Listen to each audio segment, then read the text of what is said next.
soir, le journal.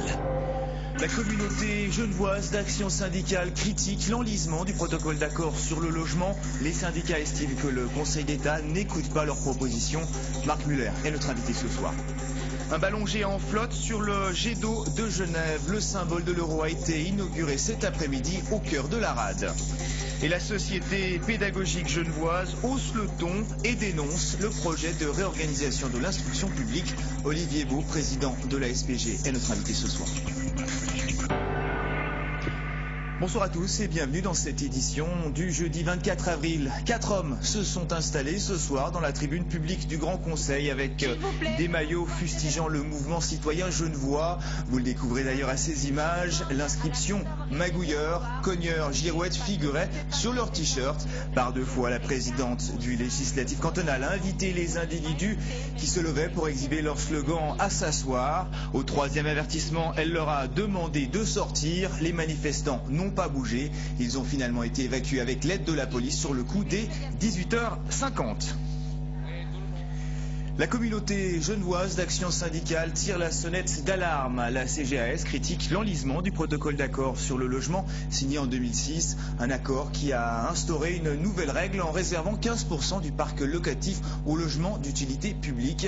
Il doit permettre la construction de 2500 à 3500 logements par année, soit 50 000 d'ici 2030. Les explications de Denis Palma. Pour la CGAS, on est encore loin du compte. 1600 logements ont été construits dans le canton depuis l'entrée en vigueur de l'accord.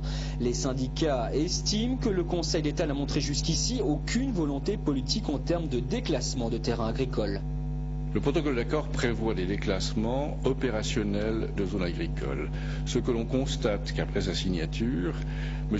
Robert Kramer se fiche de la gueule du monde, pour parler net, à savoir qu'aucun nouvelle opération de déclassement de zone agricole, or nous en réclamons que 3% de la zone agricole totale pour répondre à ce qu'il a lui-même promis, notamment aux Français, dans le projet d'agglomération Franco-Valdo-Genevois, à savoir réaliser 50 000 logements à Genève et 50 000 logements en France d'ici la perspective 2030. Il n'y a rien, strictement rien. Les syndicats critiquent aussi la priorité donnée au master plan de la Praille Acacia-Vernet, une priorité au détriment du projet des communaux d'Ambilly et de la Chapelle-Lessier. Selon la CGAS, le master plan ne prévoit aucun logement social susceptible de réduire la pénurie qui persiste toujours dans le canton. On assiste d'une part à une concentration des efforts sur le projet Praille Acacia-Vernet, lequel ne représente rien, voire rien du tout en termes de logement social, et d'autre part des études qui sont menées sur la réduction des coûts de construction, et cela dans l'objectif de loger les gens dans des conditions moindres qu'aujourd'hui, c'est-à-dire réduire la taille des pièces, éliminer les balcons, les baies vitrées. Nous avons signé un accord qui puisse proposer aux Genevois qui en ont besoin des logements décents, bon marché, et non pas des cages à lapins. La CGS ne parle pas encore de dénoncer cet accord, mais elle exige que le Conseil d'État accélère le rythme des déclassements de terrain en zone agricole afin de respecter l'objectif initial, à savoir construire 50 000 logements d'ici 2030. Marc Muller, bonsoir. Bonsoir. Alors la CGAS parle de passivité de la part du Conseil d'État et vous reproche aussi de privilégier le projet Acacia-Vernet-Lapraille au détriment des zones purement d'habitation. Que répondez-vous à ces attaques ce soir? Je réponds que c'est faux. Le projet Praille Acacia-Vernet est probablement un dossier dont on parle le plus depuis quelque temps puisqu'il est extrêmement spectaculaire. Il porte sur un périmètre très étendu, il prévoit la construction de 6 000 logements, dont un grand nombre de logements sociaux, contrairement à ce qui a été dit à l'instant par le syndicaliste que vous interrogiez. Les autres projets dont s'occupe essentiellement le département du territoire, dirigé par mon collègue Robert Kramer, vont de l'avant également. Les communaux d'Ambilly, les Vergers à Mérin, la Chapelle-Lessier à Plan-les-Ouates sont autant de dossiers qui avancent. Avec peine parfois, puisque ce sont des procédures complexes, mais qui avancent et qui figurent parmi les priorités très claires du Conseil d'État. Alors Marc Muller, on s'en souvient, cet accord est né dans la douleur, l'accord est fragile encore maintenant. Est-ce que vous prenez ces menaces de la communauté genevoise d'action syndicale au sérieux et est-ce que vous allez faire en sorte peut-être de mieux communiquer sur les projets d'habitation qui sont en cours? Alors je ne considère pas l'intervention de la CGAS comme des menaces, je les prends plutôt comme un encouragement. La CGAS est très étroitement associée à ces travaux, de même que tous les partenaires de l'accord sur le logement. Ils font partie de ce que nous appelons le groupe de suivi, qui s'est réuni il y a environ un mois, qui a reçu toutes les informations sur le déroulement des travaux. Nous avons développé d'importants moyens pour mettre en œuvre la nouvelle politique du logement. Je m'étonne un petit peu de l'intervention aujourd'hui de la CGAS. Elle ne correspond pas à l'atmosphère qui règne actuellement au sein de ce groupe de suivi. Une atmosphère qui est donc plutôt positive ? Oui, je considère que lors de la dernière séance de ce groupe de suivi, nous avons apporté toutes les informations sur l'état du dossier.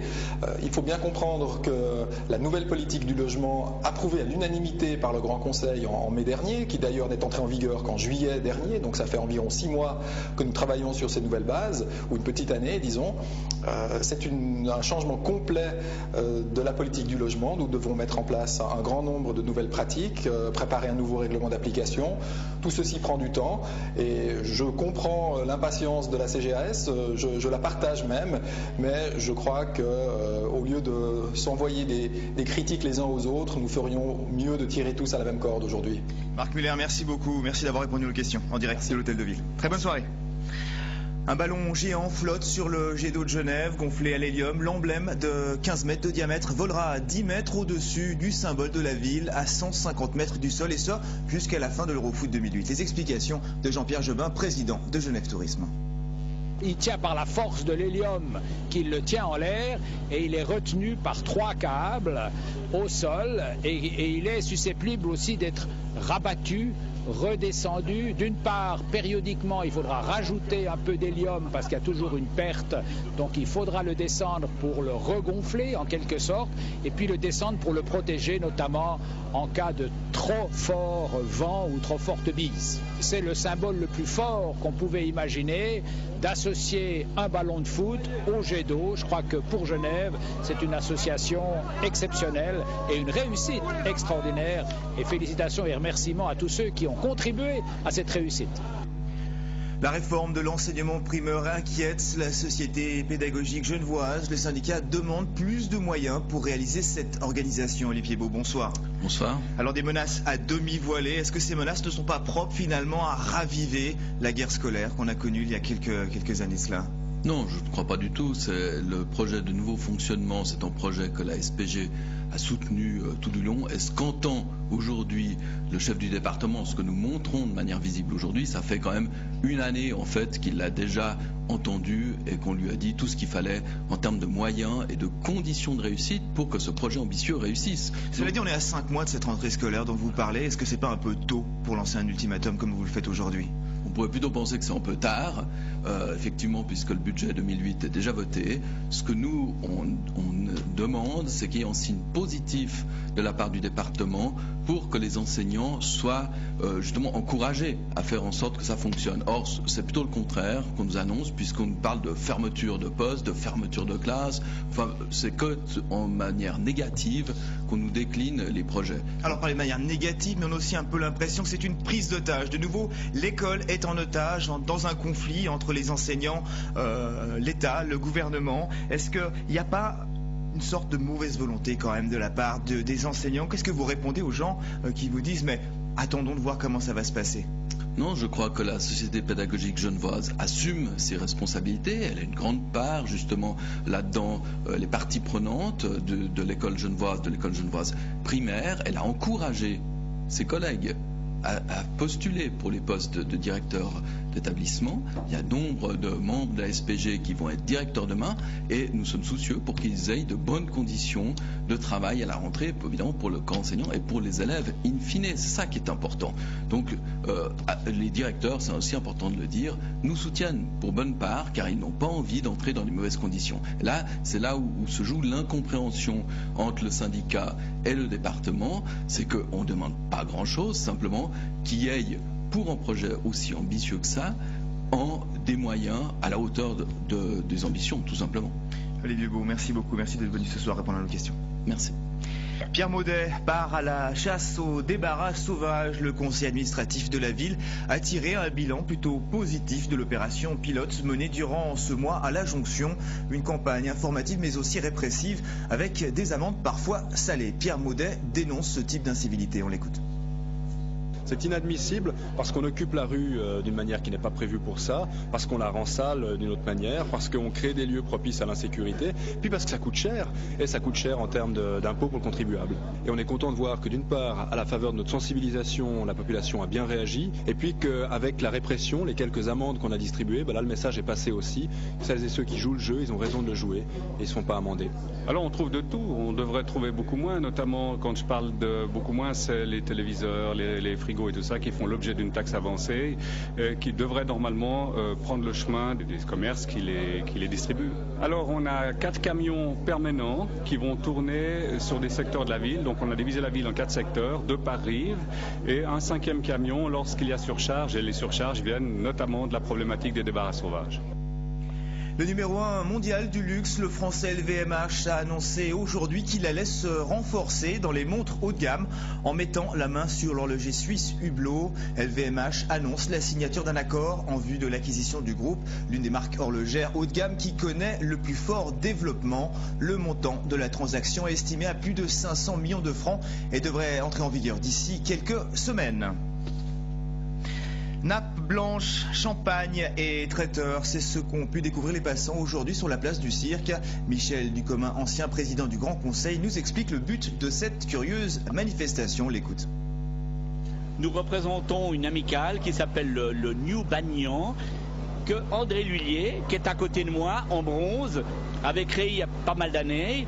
Et aujourd'hui, nous sommes réunis. Pourquoi ? Parce que il y a 10 années, nous avons perdu André, son corps en chair est parti, et quelques semaines après, c'est son corps en bronze qui est arrivé. Mais dans nos cœurs, on a conservé toute l'amitié et l'émotion d'un ami extraordinaire qui a créé eu un développement d'art contemporain. Tous les jeunes qui voulaient créer à Genève, c'était André Lhuillier qui a fait une promotion extraordinaire. Il a offert une collection d'art aussi très importante à la ville de Genève. Nous sommes des amis très proches d'André. Nous voulions passer ce moment de convivialité avec lui. Et je crois que si la vie nous le permet, tous les 10 ans, on se retrouvera pour lever un verre à notre santé. Santé André.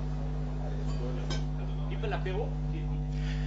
Près de 12 000 livres ont été récoltés pour les bénéficiaires de l'aide sociale et les requérants d'asile à Genève. Organisée par le Spice Général et une librairie, l'opération a permis de réunir des ouvrages de fiction et documentaires, ainsi que des livres pour enfants. Voilà, tout de suite, avant de se quitter, on retrouve Frédéric Julia pour les titres de la Tribune. Frédéric, bonsoir. Bonsoir Cédric. Alors demain dans la Tribune, recours au tribunal fédéral sur la fumée passive. Oui, alors 2 recours ont été déposés au tribunal fédéral contre le règlement du Conseil d'État sur l'interdiction de fumer dans les cafés, restaurants et lieux publics.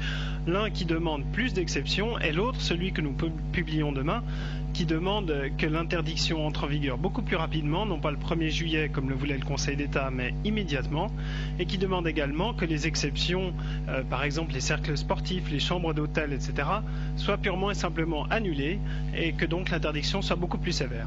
Frédéric, merci, à découvrir donc demain dans la Tribune. Très bonne soirée. Merci, bonne soirée. Voilà, c'est la fin de ce journal. Merci de l'avoir suivi. L'information revient demain. Moi avec. Excellente soirée à toutes et à tous. Au revoir.